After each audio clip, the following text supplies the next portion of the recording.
Hosting for With the First Link on the Trek Geeks Network is brought to you by Fansets, creators of cool pins and memorabilia from your favorite franchises. Visit fansets.com and use code FIRSTLINK, all caps, for your exclusive 10% discount.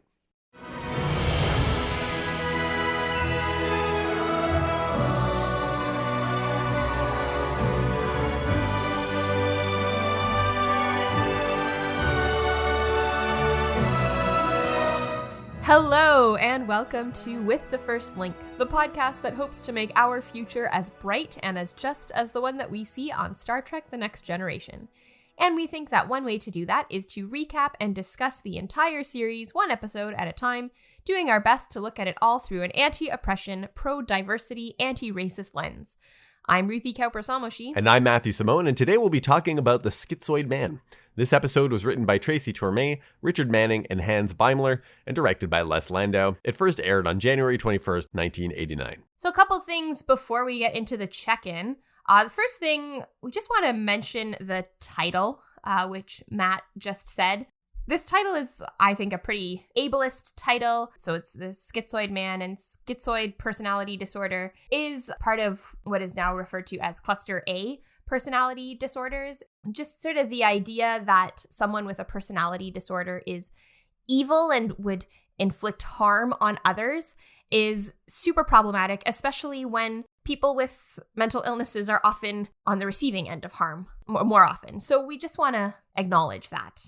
Is this term even much in use anymore? Or is it more like a kind of one that's fallen out of use that's now been replaced by terms that are more accurate? Yeah, I don't actually know. The word schizoid, I believe, is related to like the term schism, which means split. So I don't actually know. It's not one that I have heard much, but I also don't spend a whole lot of time talking about personality disorders. So I don't actually know. It's problematic even if it is still in use, but yeah, if it's not still in use, then that's sort of even yet another reason that it's a problem. Right. So probably kind of like an inaccurate employment of the term to try to describe what happens to Data as a split, like ego later on in the episode. I think it's also a comment on Ira Graves because the sort of symptoms or traits of people with this kind of personality disorder are people who prefer to be solitary, have difficulty relating to others, which is something that we see in the character of Ira Graves, but he's also just like a jerk. Right. Yeah.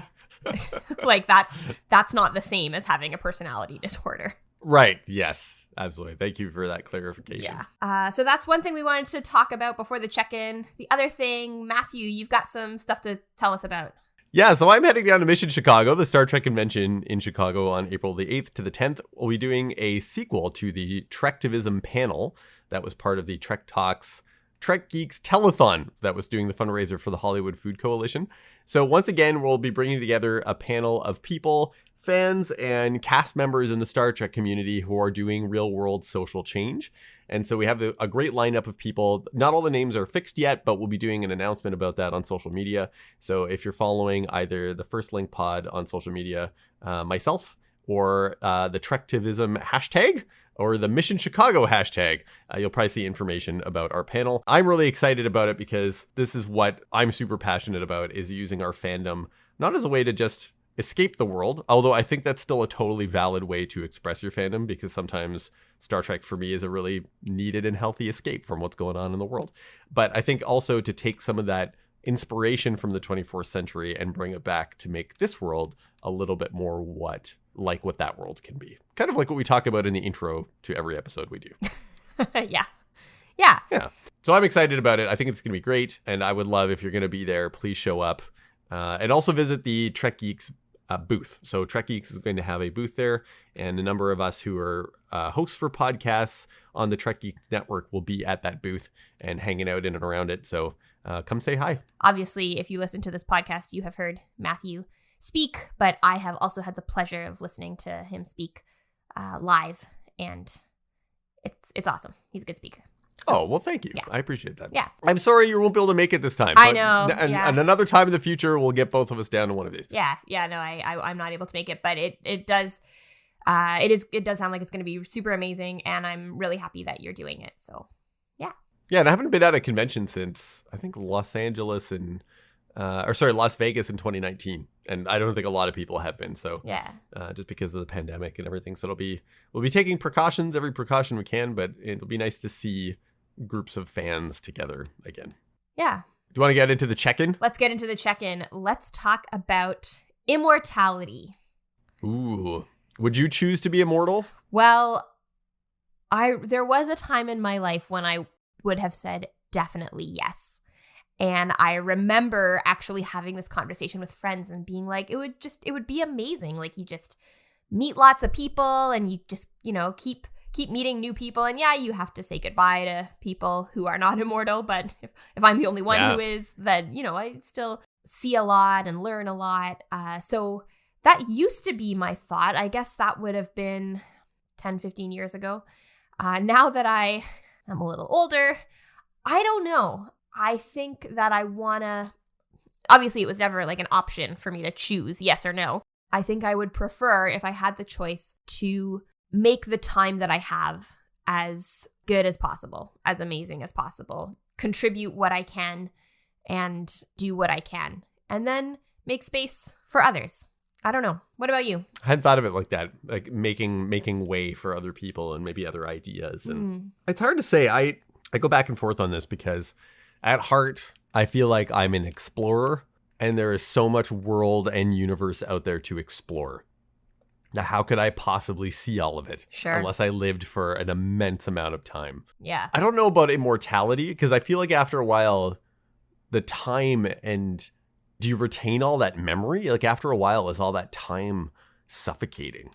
Like you would become just subsumed by a lifetime that goes on forever. Yeah. Could you, like, how much trauma happens over an immortal life? And does that continue to affect you? Can you, what happens? And so we don't have the context for that in a normal mortal brain and heart. Like, how would that affect somebody? But I think it would be nice to live at least longer, like maybe 200 years. Sure. I guess technically I'm already a middle-aged person, right? So like, I don't think, because you think middle age, you think like 50 or whatever, but it's probably more like 40. Like, I don't know how long I'm going to live.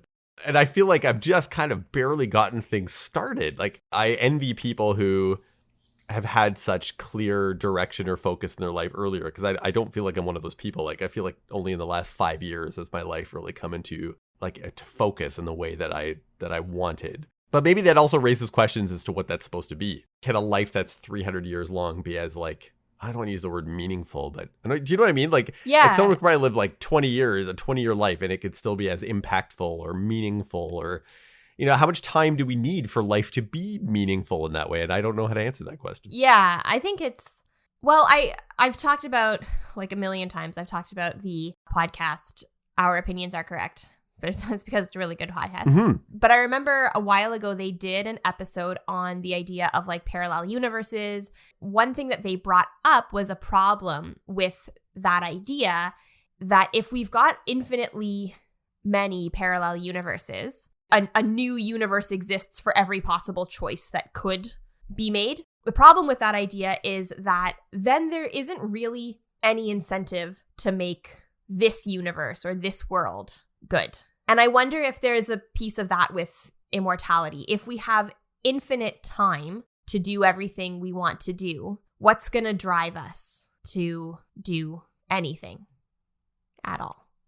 Especially personally, as someone with like ADHD who is like often only ever driven by deadlines, I could see myself getting pretty bored. First of all, I don't have an ADHD diagnosis, but I'm highly suspect that I might have ADHD, and I'm pursuing now a diagnosis. Nice. But while I am very much a deadline-driven person, I don't like to be pushed by anxiety all the time. Okay. And I found that I can still have very creative, I'd say almost like manic episodes that sometimes are just driven by passion and interest, and in fact feel more freedom to do so when there isn't like the anxiety of a deadline behind it. Sometimes that anxiety can actually just make me procrastinate even more. Oh yeah. And that that's true given my track record of handing in assignments on time in university. which I don't think was ever past second year. I don't think I literally handed in a single assignment in on time. Yeah. Back then, I didn't know that's why, that I was dealing with incredible anxiety. I Yeah. just had bought into this idea of like poor time management and that I was like lazy. But Same. Yeah. that's not what it is. Like I would literally sit down and have like almost a panic attack anytime I had to write a paper. Yeah. It's just what would Yeah. happen. So I don't know. Sometimes I would like to think that extra breathing room of time would be good for my creativity and my and my mental health and ability to be productive. But I'm not sure. I would, but yeah, if I had the choice, I don't know about immortality, but if I had to make this deal with somebody, whoever that entity would be, Q or whatever, I'd be like, just an extra 100 years would be good. All right. 200. Extra 100 years. 200 years would be nice. Yeah. All right. Yeah, that's fair. But I wouldn't steal someone else's body. No? You wouldn't do that? No, that's a terrible price for immortality. Yeah. As we'll see. Yeah, I think that's part of it. Like, okay, if I could have this and it wouldn't negatively affect others, sure, maybe. But if it's gonna, if it means taking, if we're working on like a zero sum situation, then no. Maybe you change bodies, not to jump franchises, but to jump franchises. Maybe it'd be like Doctor Who, where every time you get a new life, you like kind of become almost a new form each time. And so you kind of live a new life over again. That might work for me because I've always thought if I could have a superpower, it would be like Mystique's, like shapeshifting. Yeah. So I wouldn't mind that. Now we're getting all over the place. So perhaps we should go back to this episode. Yeah, we could literally do this podcast forever if we kept going on the discussion of immortality. We're not immortal, though, so let's go into it. Yeah. No, we're not. Yeah, so we better get it finished because we've got to produce it by Thursday. Okay. In this episode, the Enterprise responds to a request for medical assistance for Dr. Ira Graves, a brilliant antisocial scientist. But when they arrive, Graves decides to take matters into his own hand. I was thinking about this because when they arrive on the medical log says that the Enterprise is on its way to Graves World. I'm trying to think anytime that someone named a place after themselves where that person wasn't like a jerk. And I couldn't think of one off the top of my head. So Yeah. I thought it was telling that right away this world is named after this dude. And he lives like alone on it, basically, with his assistant.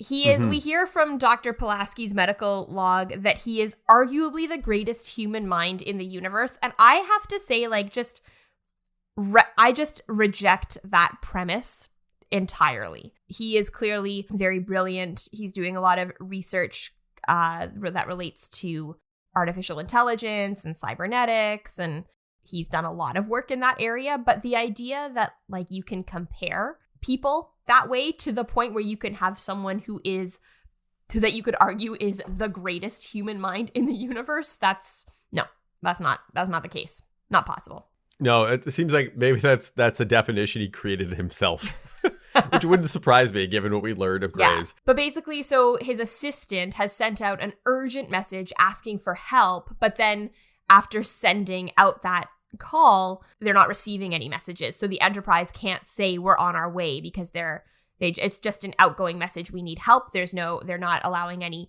incoming messages. And then Picard says that Graves's work on molecular cybernetics is reaching a critical stage. So saving his life is like a high priority for Starfleet, which again is a ridiculous. Like the only reason that saving his life is important is his work. That's not. Yeah, and Pulaski makes this point. She's like, "Well, I just want to save a dying person." Yeah, like that's why we're on our way. For once, I agree with Pulaski here. In the corridor, Troy and LaForge are on their way to see Data. And Data had summoned both of them because he wants to show them something. And they're like, "What is it you want to show us?" And he's like, "Well, me." And LaForge says that Data sounded almost insecure and makes a comment that maybe he's becoming more human than anyone realizes. And what's going on with Data? Data has a Riker beard. He's got a Riker beard. It's actually kind of amazing. I remember that most of this episode, but I had totally forgotten about that, and I almost fell down watching it. I seen memes with the Data beard, but I couldn't quite remember what episode it was from. I thought those were like fake. Oh no, yeah. I couldn't remember. No, yeah, he's at got all. a Data beard, and it's from this episode. So that's where it's from. I couldn't remember which one. I was like, oh, it's from Schizoid Man. Okay, here he is. Apparently, there was, I don't know if they like filmed it or if it was just like in the script. They were also gonna have him be bald at one point to like look more like Picard. They didn't go with that. Nice. They went with the beard. He becomes Friar Tuck later on, and he's balding in that one. Oh, I yeah, guess. yeah. We'll get to that episode. He looks good as Friar Tuck.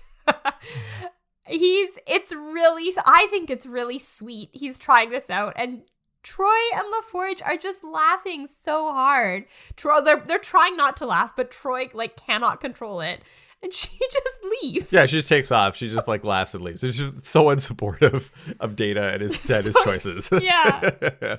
Jordy says he sounds insecure, and then Troy just laughs at him. Yeah, because I think he actually is looking for the validation from his friends about his style decisions. Yeah. I thought he looks great. He looks very distinguished. He did. And I would have supported him in his beard decisions. Brent Spiner just sells the earnestness of Data with the beard so well. Like, he's just so good. Yeah, there's one thing Data has going for him is earnesty. Yes. Which we'll see is such a stark contrast in this episode. Oh, yeah. On the bridge, another transmission from Graves' world. There's a general plea for help from a youngish woman who says that things are getting worse, and they can't reply. Graves' world is still not receiving, and Worf says that she and Graves are the only ones on the planet, so they need help because there's no one else there. Yeah, we get the intro, and then we learn that, like, on their way to the planet, they get another distress signal, and this is from the USS Constantinople, which has an outer hull breach. Can't they fix that? I mean, we seal hull breaches on the Enterprise all the time, but I guess the Constantinople, they can't fix it. Does the Enterprise ever put out general distress calls? Things have to get really bad for the Enterprise to do that. Yeah, people are like, oh no, the Enterprise needs help. Uh-oh. Yeah, and I think Picard, for the most part, would probably be like, the Enterprise sent out a general distress signal? I think not. And would probably want to handle the situation on his own. Right. So Pulaski says that it's more important to help this ship than one person, no matter how brilliant this person is. Riker suggests that they do what Picard calls a touch and go down warping, which is like just getting out of warp just long enough to beam a small away team down to Graves' world and then going back to help the Constantinople. And Pulaski wants to supervise helping the Constantinople. She doesn't think that she, the chief medical officer, needs to be there for Graves. She suggests another doctor, Lieutenant Salar, who is a Vulcan, to go in her place. I have thoughts about this in a second, but we'll get there. Okay. So the away team is composed of Dr. Salar, who is mentioned a lot throughout TNG, but I think this is the only time we actually ever see the character. Yeah, played by Susie Plaxton, I believe. Right? Who will come back. Come back. Yeah. And Worf and Troy and Data. So LaForge warns that a near warp transport will have unusual effects. And Troy asks a bunch of questions as to what that means, and no one wants to tell her, which I actually think is kind of crappy. It's really I think people weird. Should tell you what you're going to experience if that's going to happen. Yeah, especially if you're like, it's going to be really weird, and then you ask in what way, and you're like, oh, you'll see. Like, you'll see. And what that's is terrible. Like, you can't say that to someone. Yeah, when she beams down, she's like, oh, I thought I was stuck in that wall. And Worf's like, yeah, you were. Like, that wouldn't have been that hard. You were to stuck say. in a wall. So I guess what happens is like, it's almost like the transporter beam is drifting over the surface for a bit as the ship is moving at like high warp or high relativistic speeds or whatever. Anyways, I don't think they ever use this maneuver again, the touch and go down warping. Yeah. Can I complain about a thing for 1 second with this? Always. It's not important. It's not super important. But there's an inconsistency around warp travel in solar systems. Sometimes they make it a big deal. Like you can't go to warp within a solar system. Yeah. You have to like enter the solar system from outside, slow down impulse, come in. And actually, this plays a big part in some episodes. It's a major plot point that you can't go to warp in a solar system. Right. But in this one, they're going to warp literally like in orbit around a planet. And I was like, make up your mind, Star Trek. Make up your mind. Warp is the speed of plot. And sometimes the plot necessitates that you can use going warp slowly in or fast. Yeah, like in a solar system or not. I know. Yeah. Anyways, not super important for this episode. But they land in an empty room in Graves' home. The person from the transmission, who is Kareen Briannon, she greets them as Graves' assistant and said that she had to send the transmission in secret because she couldn't take a chance. And then Graves enters, and I feel like he was just waiting outside the door to enter at the right moment because she says, I couldn't take a chance. And he says that I might find out someone was coming. So I feel like he was waiting. I've never had the opportunity to do that, to like enter in at an exact moment in a conversation like they do in Star Trek. Well, what you need to do is you need to just hang around before you enter any room. You need to just wait at the door for like 10 minutes. Offset. Yeah. Yeah. So Brianna tells Solar that Graves has like pain and shortness of breath and irritability. And Graves claims he's like, nonsense. I'm healthy as a Regalian ox. Yeah. And he doesn't like people.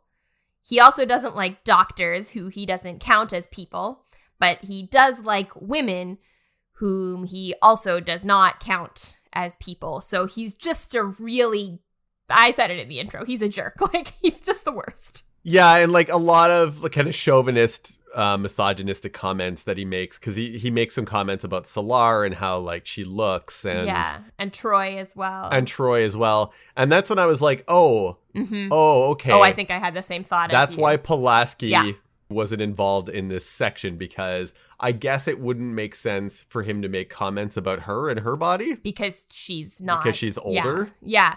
I totally thought that as well. I was like, because as I was watching it, I was like, why do they have this thing with the Constantinople? And I was like, maybe it's so that they had to delay getting Graves back onto the ship.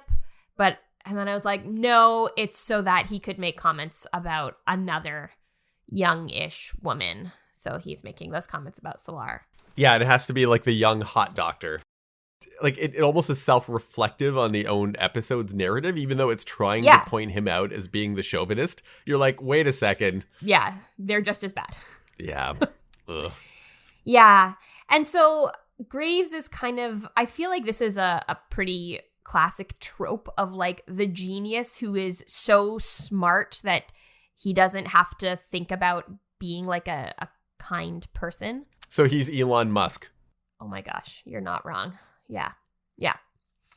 So I just got really sad at that. I'm sorry. But yes, no, you're right. Yeah. It's true. I actually don't know how much of a genius he actually is. But anyways, I think he's portrayed as such. Well, anyways. I mean, he thinks he's a genius, and that's just as bad. Yeah. A lot of geniuses might have that thought, even though they may not be. Yeah. Anyways, Brianna asks Worf if he's a Romulan, which of course is a huge insult to Worf. Yeah. Because we know that Worf is not a fan of Romulans. Yeah, but it's basically just so that we can learn that she doesn't really know much about anything outside of Graves' world. She doesn't know, like, she's lived on Graves' world since her father died when she was very young, which to me says that Graves knew her when she was a child and he was an adult. And I think that is something that we should keep in mind. That's a thing. Yeah. Then Graves notices Data. Yeah. And says that he has no, like, aesthetic value. Which I disagree with. Oh, yeah, for sure. Especially, we were just looking at his beard. Yeah. I mean, come on.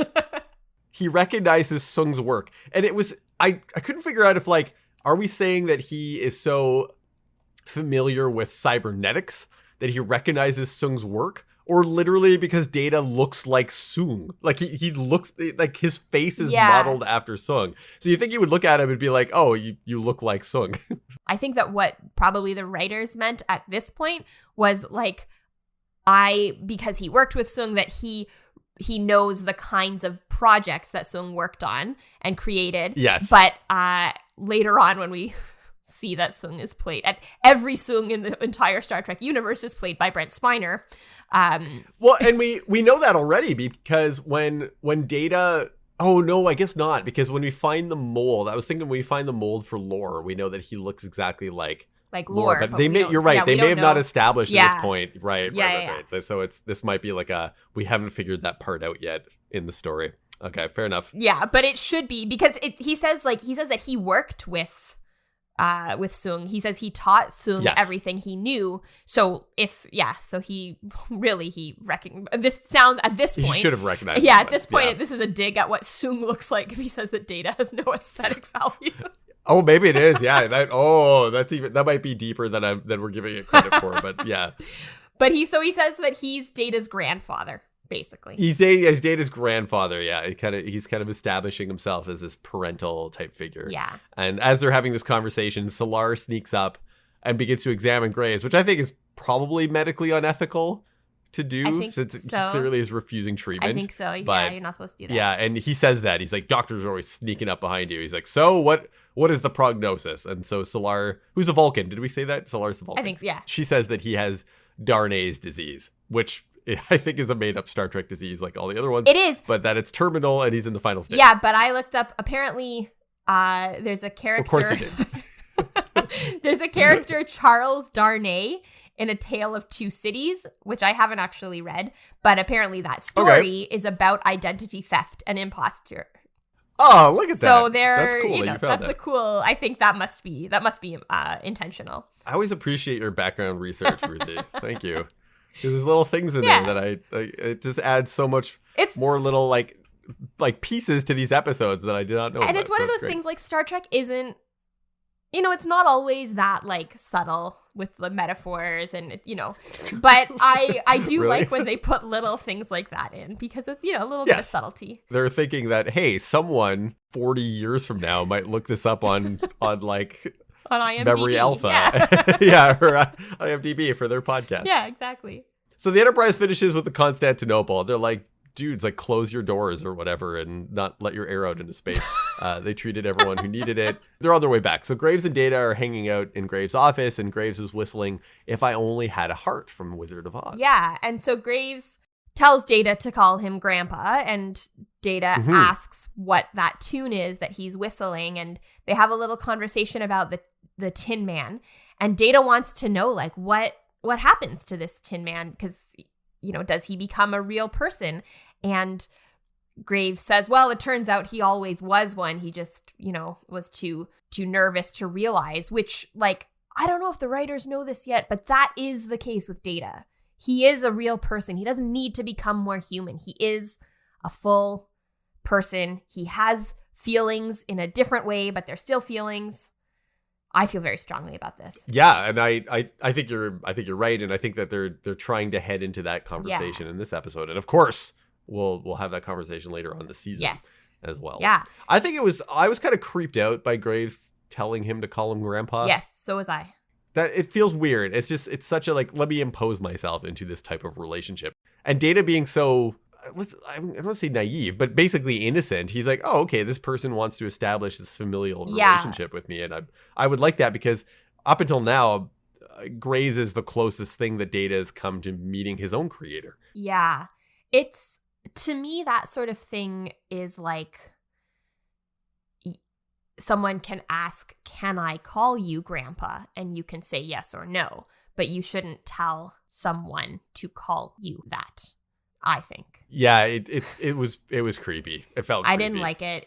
I think it is one of the many signs of the kind of person that Graves is. Yeah, and we start seeing that really come out here, because Yeah. now he starts talking about Data, and it's like super judgmental. Yeah. Like he says how Data's existence is just this kind of empty purgatory because he doesn't have feelings, and he doesn't know desire, and he doesn't know pain, and he asks Data if he can feel pain, and Data's like, well, isn't that undesirable? And he's like, well, no, because, like, this is part of existence, and otherwise you're just existing. Yeah. And then he stops himself and he says, isn't this ironic, or isn't it funny that a dying man takes the time to mourn a man who will never know death? And then Data says, well, I've been really struggling with the concept of what funny actually is. Yeah, which is a nice callback to the outrageous O'Connor. I can't remember that guy's name. But yeah, see? but and then actually just a brief moment of sympathy, not sympathy, but like a brief moment of, like, seeing something that I can, like, I don't know, not relate to, but that I can have some compassion perhaps for Graves, is that he says that he also has had difficulty understanding what's funny. So I don't know, I got the impression that he was a bit of, like, he had trouble fitting in as well. Not that excuses anything that he does, for crying out loud, but it's unfortunate that Graves is such a jerk, because the actor that plays Graves, William Morgan Shepard, he appears in Star Trek several times. Yeah. And he actually plays one of my favorite characters in Voyager. Oh. He makes an appearance in Voyager as, like, this monster hunter.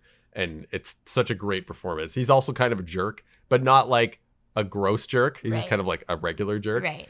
Anyways, I do like the actor and the stuff that he does in Star Trek. It's unfortunate this character is so, like, unlikable. He's so terrible. Which he plays really well. He does, I suppose. actually. Yeah.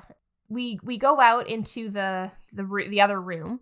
Troy says something really weird to Briannon, and I don't understand why you would say this. Like, she says that Graves feels warmly toward her, and then she says he's attracted to you in many ways. And I can't imagine if I found out that, like, this old I should repeat, he knew her when he was an adult and she was a child. I don't think I would tell that person that, at least not in this way. We need this piece of exposition here. Yeah. Because it makes some plot points fall into place later. How are we going to do it? Well, Troy knows feelings, so we'll have her just say them. Yeah. It felt more like just exploiting Troy's ability here for sake of plot. Yeah. To get a point out. But it also, like, it's gross. Like, looking back on it is kind of gross. Looking back on it, if I were to have tweaked that dialogue in that situation, it would have been more like Troy goes up to her and is like, "Are you safe here? Yeah, like, do you feel safe? Totally. Like, are you? That's are you okay? Yeah, like you live. That's what I would have done. You live on this planet alone with this dude. Yeah, is it okay? We go back to the office, and Data is impressed with how Graves is facing death, and he just kind of goes on about how amazing he is himself. Yeah, Graves is like, yeah, it's because I'm amazing. I'm a genius. I'm amazing. I'm a genius, yeah. Then Graves says that he actually won't really die because he's figured out how to transfer the wealth of his knowledge into a computer, and he's planning on doing that before he dies. And then he again mentions that Data doesn't know much about death, and Data, in his, trusting, idealistic... Oh, poor Data. Yeah, he tells Graves about his off button, and he says that would basically render me dead, and he doesn't enjoy contemplating it. And then the music gets really ominous as we get a close-up on Graves, and he says, "Oh, where would Soong put such a device? Don't tell me. I want to guess for myself." Which is gross in and of itself. Yes. That's gross. It's so... Let me guess where your off button is, Data. It's like, ugh. And as we've known, when in the episode where Lore appears, Data talks to Crusher about his off switch. Yeah. And Crusher's like, "Oh, I didn't know that you had this."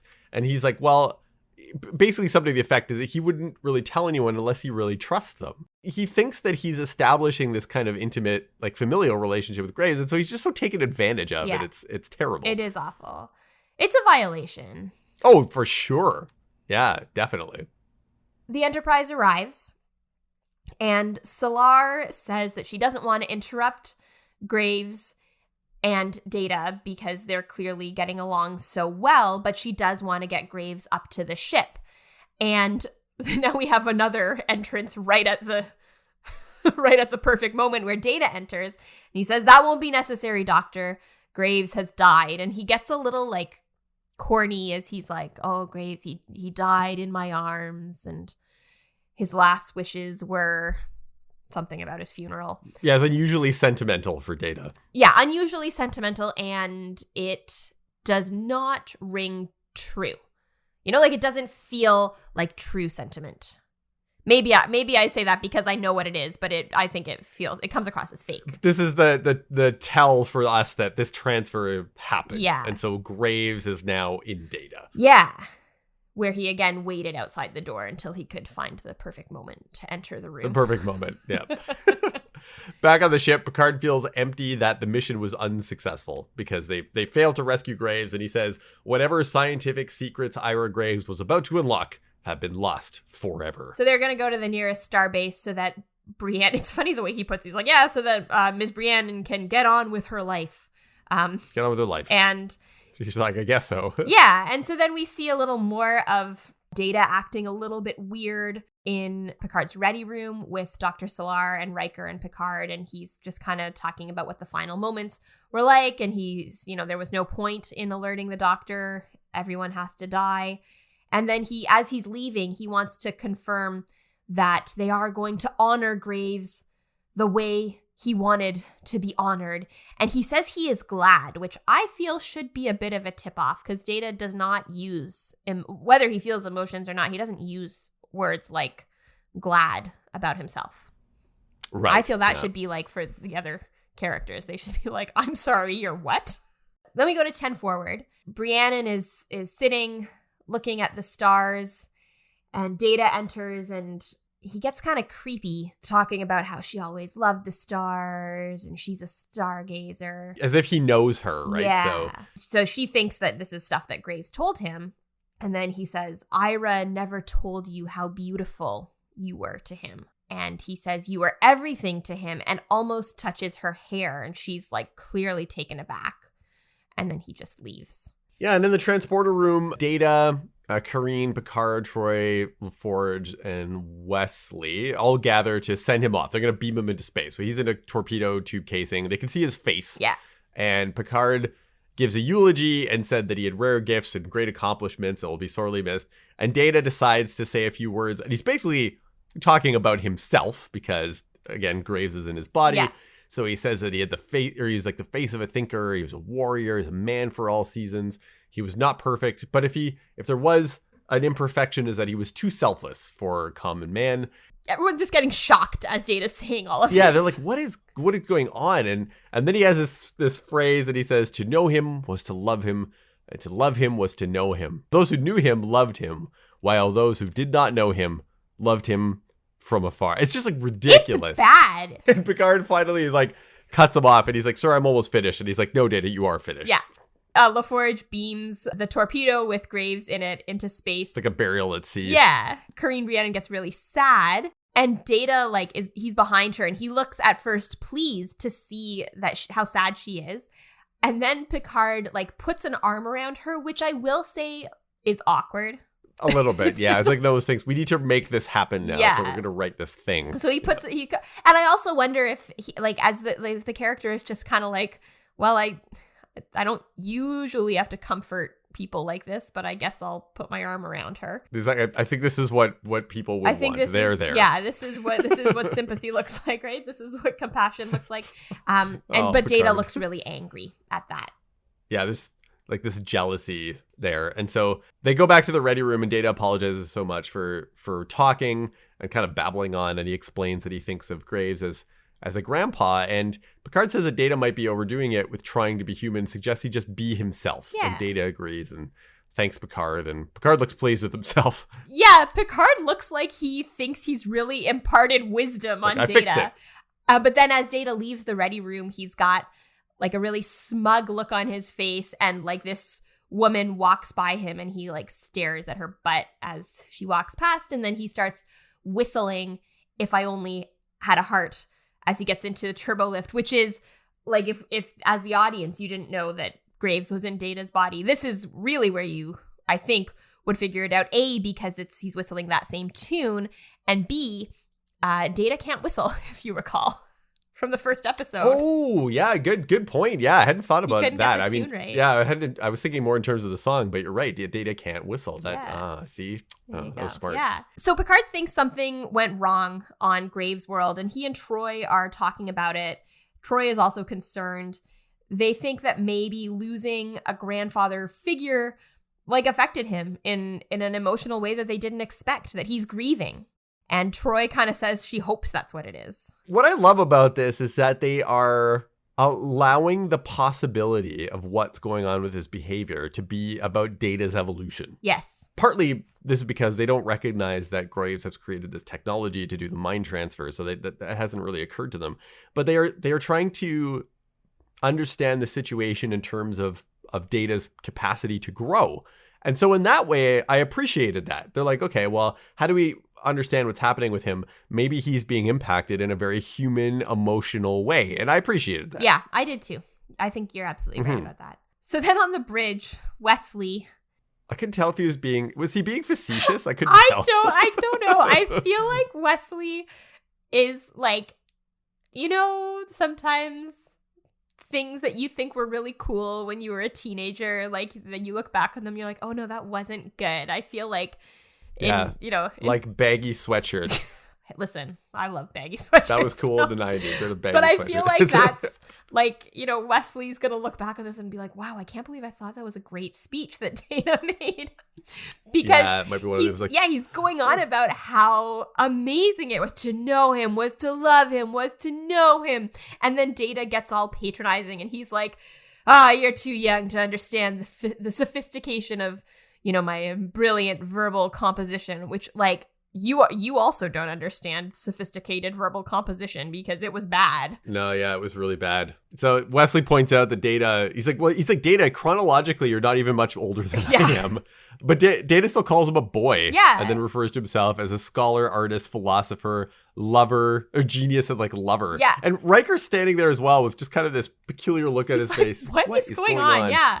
And then Troy and Picard bring Briannon onto the bridge. Picard says something about like, oh yeah, I thought you would like the bridge because I know about your interest in science, and Data kind of mutters something about Picard's interest in her. Wesley's like, Data, what are you doing? What's going on? And Data says that he detests hypocrisy, and then he loudly accuses Picard and also kind of implies Riker of having feelings for Karine. Did you get the impression that that was at all based, like that Picard actually had feelings for her? No, I don't think that that's the case. I didn't think so either. And I think if he did, it actually plays down his like instability. It would play down Graves' instability because his jealousy is definitely coming from like a very unhealthy it's like a place. possessive Like there's place. It's a possessive place. Yeah. And then, so he says that Picard can't win her heart because she doesn't care for older men. And then he looks at Riker and he says, or men of limited intellect. That's not very nice. I don't think, like, Riker's got he's a lot of things, but I don't think he's limited intellect. I don't know. No, not at all. I don't think. I think he's Riker, a good strategist. Yeah, I think people play down how brilliant Riker can actually be sometimes. Picard takes Data to the ready room. Troy tells Riker and Briannon that she felt intense, burning jealousy coming from Data. I didn't get the sense that was like an empathic sense, but more like just picking up as a therapist based on behavior. Because again, we can't read Data, right? Oh, I thought she was picking it up, and that was what was so weird. Oh, okay. I wasn't sure if that was like it was through her empathic senses or if it was just her as a profession, as a trained counselor, she's recognizing the behaviors. Because in the past, I don't know. Again, I don't know if we've established this or not yet or not, but that androids can't be read by empaths. I don't know if that's canon yet or whatever, but in any sense, she knows that this is coming from like that Data is expressing these it's feelings jealousy. of jealousy. Yeah. Yeah. So then in the ready room, we're saying Data, but it's obviously Graves. Right. He thinks that Picard should apologize to him Being such a for being jerk. rude. He's like, yeah, I'll accept an apology for you. Yeah. Like, what? Data, like Picard actually grabs him by the shoulder. He's like, I beg your pardon. And then he also does this, it's such an annoying thing where, because Picard says something about like how he would take him to sickbay, but that wouldn't do any good. And he's like, oh, sickbay. Captain, are you not feeling well? Like just being so like intentionally obtuse. Smug. Yeah. And then he says that he again uses this phrase that he is as healthy as a regalian ox. Right. Picard gets him to do a circuit check on himself to see what's going on. He does one and says that he's fine. And Picard says for the first time, I don't believe you. That's a big deal, right? Picard always believes Data. He believes Data and he always demands truth out of people. Yeah. So when he doesn't believe him and he says so, like that's a big deal. Yeah. So in engineering, LaForge, they kind of zip to engineering. LaForge is running a physical on Data. Data's sitting in this chair, and basically there's like this glowing blue like circle that's glowing around Data. And as LaForge is like scanning him, and Data's like visibly irritated, like rolling and, his eyes, being like, do I gotta sit here and do this? And like completely in an un-Data-like manner. Yeah.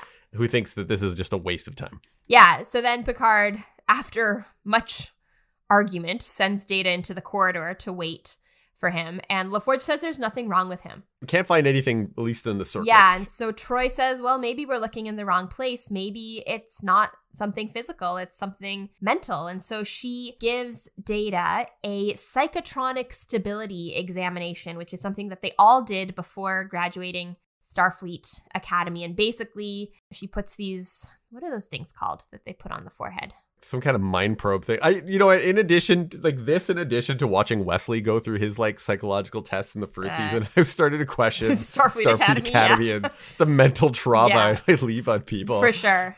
But the idea is that he looks at these images that like show on a screen. The machine just sort of gauges his reaction.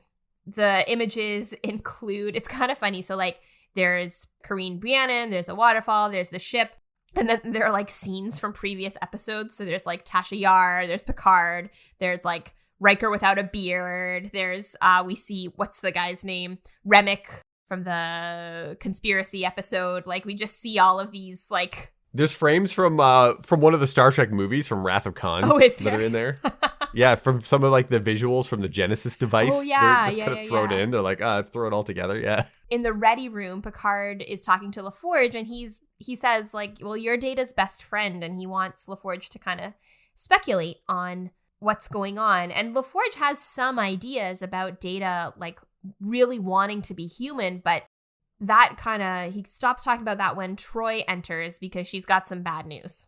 So she says there's two disparate personalities within Data. One is the dominant and one is recessive. And the dominant one is brilliant, vain, paranoid, sensitive, prone to irrationality. And Picard is like, of course, like he's starting to put it together. But he doesn't say anything yet. And Troy says that the dominant personality hates Picard, but also like any type of authority, which kind of makes sense. We see Graves living on his own, naming a planet after himself. He's like, I'm the dominant authority. For sure. But she says the dominant ego is basically, she says, gobbling up the weaker one, which is Data, and that they could lose Data forever. Yeah. We get a captain's log that Picard thinks Data's behavior is somehow connected to the experiments that Graves was doing. He and Troy are looking for Data. Data was ordered to stay in his quarters, but when Picard asks the computer where he is, he's in 10 forward. So he asks Worf to go keep an eye on him, not do anything. I don't know that Worf is the one you want to be doing your covert operations, but that's chief of security, so... I mean, Klingons do have cloaking devices. I think they do understand that to some degree, but I don't know just about go and subtly stare at him, Worf. Yeah. What are you doing? And so here's where I think it gets like creepiness is just like up to 11 here. Brianna is looking out onto out the window at the stars, and Data approaches her, and he's like, "Oh, we can stop pretending. You know who I am." And eventually she realizes that it's him, it's Ira. Yeah. And he explains what he did, and he's surprised at how much of himself he retained.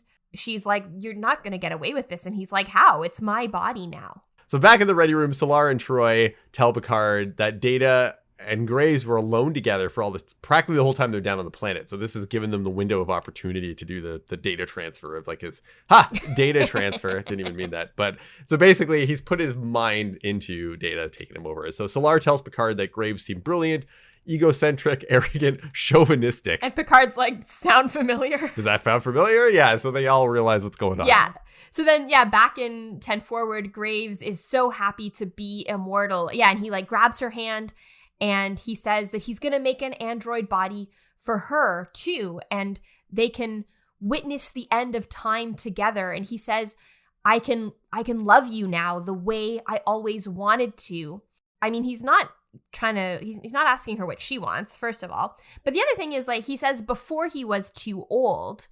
And like, he frames that as like his, like, it's more about his body, that like he was too weak for her, but like he's still way older than her. He was still an adult when she was a child and knew her at that point. He's still too old for her, even if they're both in android bodies. And she gets really upset. He's got like their whole life planned out to the end of time. He's like, we could be immortal and just keep shifting into new bodies or whatever. I'm just imagining, like, from her perspective, that she's like, I'm sorry, you want me to spend eternity with you? Just the two of us? No, thank you.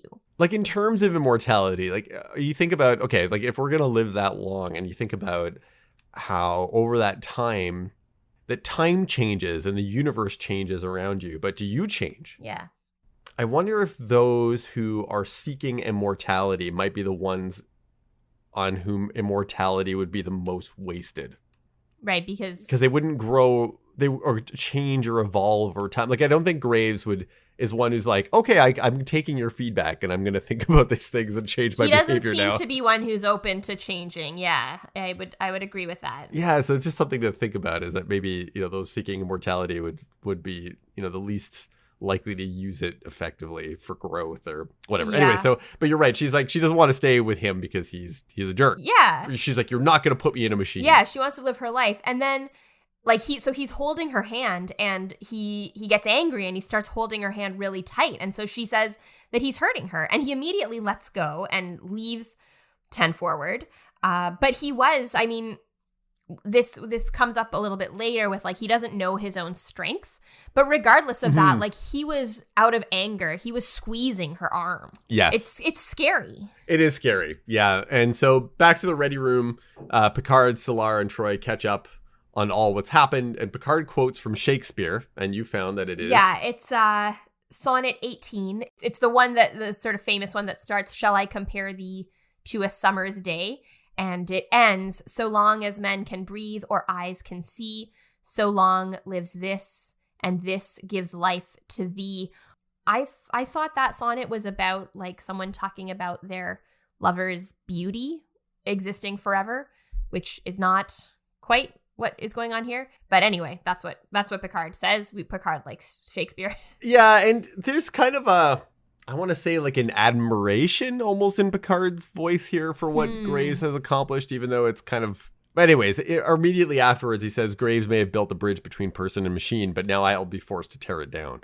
Yeah. It's a moment where I don't know how to feel about that, because I can understand he's trying to appreciate the technological accomplishment that's been made, I guess. Yeah. I don't know. I thought he gave more reverence and respect to Graves than what was deserved in that moment. That's how I felt about it. I think that's fair. Yeah. It doesn't affect his actions, which is good. But yeah, I see where you're coming from. That makes sense. So then in engineering, Data is sort of hanging out on the upper level. He's kind of just resting his head on the balcony bar. And I think this is a really nice moment, because this is something that Data would never do. Just kind of stand like that. But you'd never see Data do that. And this kind of body posture and stuff, yeah. So Picard approaches and he says, "I know what you've done." And he says, "You had no right to do that." And Graves says that he had every right, because Data was a machine. He says, "Before me, he was nothing, just a walking tin can with circuits for intestines. Pathetic. Without heart, a man is meaningless." I mean, he still has circuits for intestines. That's true. That hasn't changed. Does. But I'd be... No, I think that's a good point, though, because Data does have heart.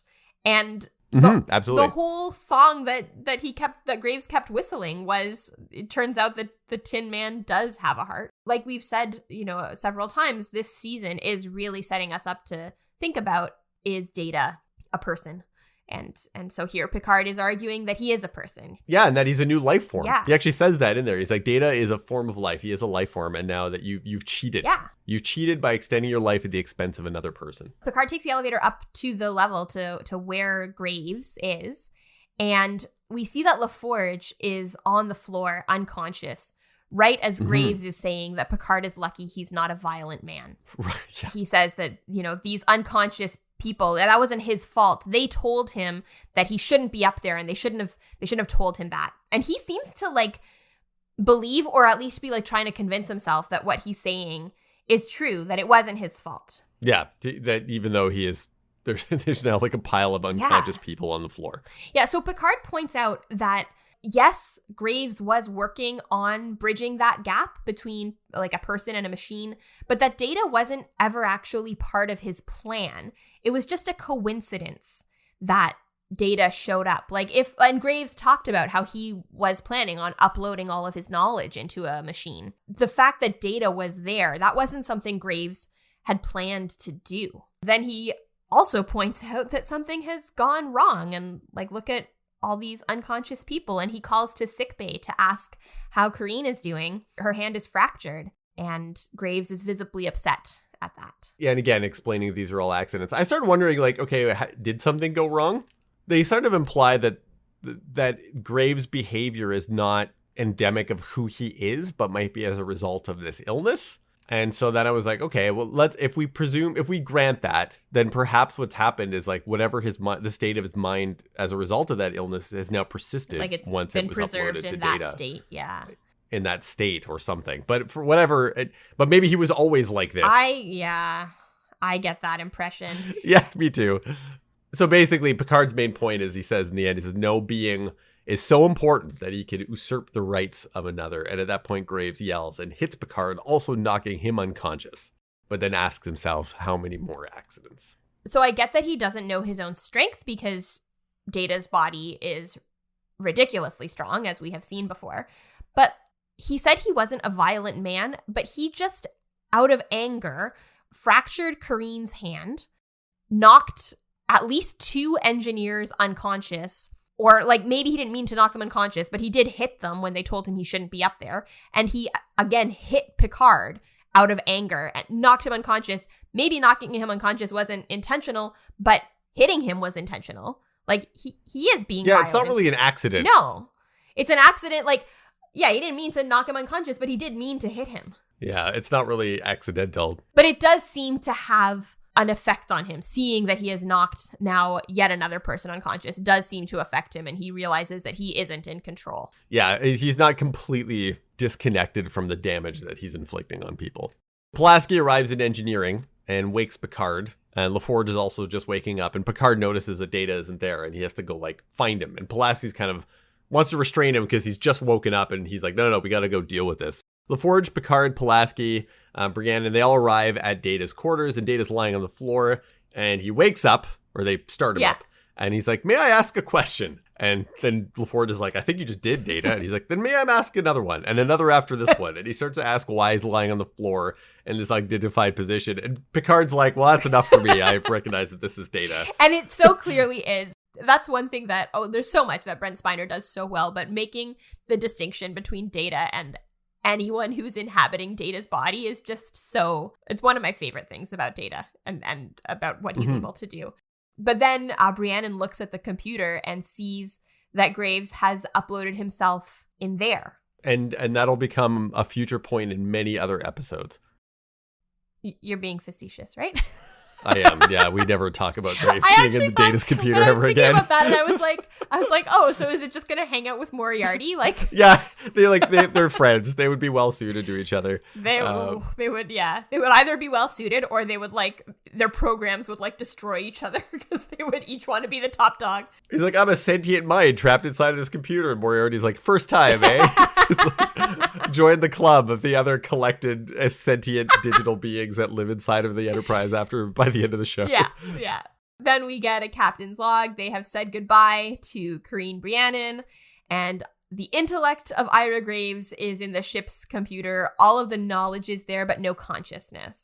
No consciousness. So they make that distinction that it's not like conscious knowledge anymore. So maybe they can like draw on it in the future. But yeah, it never gets referenced again. This is one of these things that's kind of like now it's in its own data file somewhere in the ship's computer. Yeah. So Data tells Wesley he doesn't remember anything.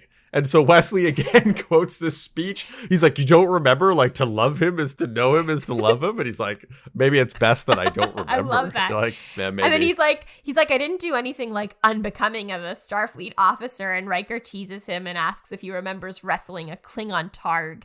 And there's like this pause. And then right before the ship warps away, Data goes, did I win?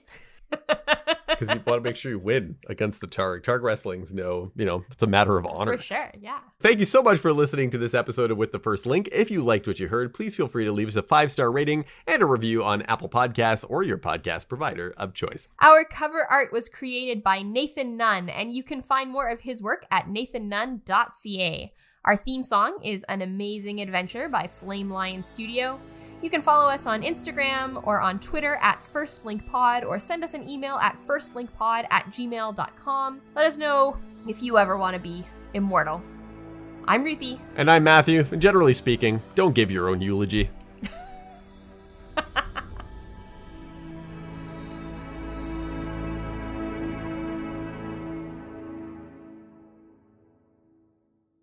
Doing our best to look at it all through an Sorry, gotta start that all over again because I almost said anti-depression. This does have an antidepressive force on my life. Yeah, mine too, but we're not. And hopefully on the lives of our listeners. But we're not going to be like, no, if you're depressed. Jesus, okay. Look at you through an anti-depression lens. Okay, I love it. Let's try that again. Let's try that again.